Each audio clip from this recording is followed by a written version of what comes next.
উকিল বাবা হলো 2 নম্বর বাবা। আমাদের সমাজে উকিল বাবার প্রথা অনেক বেশি আছে, আপনাদের এলাকায় আছে? এটা হলো 2 নম্বর বাবা, নকল বাবা। নকল, এই নকল বাবা হওয়াও জায়েজ নাই, এই নকল বাবা বানানো জায়েজ নাই। ভাইরা আমার, বিয়ে শাদীতে আমাদের দেশে মনে করা হয় যে একজন উকিল বাবা লাগে, এরকম একটা ধারণা আছে না নেই? মেয়ের ইজিন আনার জন্য গায়ের মাহরাম একজন উকিল বাবা হয়, অনেক সময় যায় অনুমতি আনে। এইভাবে উকিল বাবা বানানো পরিষ্কারভাবে হারাম, পরিষ্কারভাবে। মুরব্বীরা ভালো করে শুনে রাখেন, যারা যারা উকিল বাবা আছেন এই বাবাগিরি ছেড়ে দেন। বাংলাদেশে বাবার কোনো শেষ নাই। খাজা বাবা, উকিল বাবা, ন্যাংটা বাবা, কত বাবা আছে। আল্লাহ তাআলা এই সমস্ত নকল বাবা থেকে আমাদেরকে হেফাজত করুন। বিয়ে উপলক্ষে কোনো উকিল বাবা টাবা চলবে না।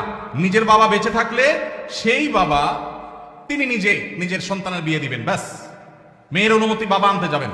জাজ্জল্যমান বাবা উপস্থিত, আগাগোড়া 5 হাতি বাবা আছে। এরপরও দেখা যায় আরেকজন উকিল বাবা সেজে সেখানে নাটক করতে যায় অনুমতি আনার জন্য। এই নাটক করা জায়েজ নাই, পরিষ্কারভাবে হারাম, পর্দাহীনতার কারণে।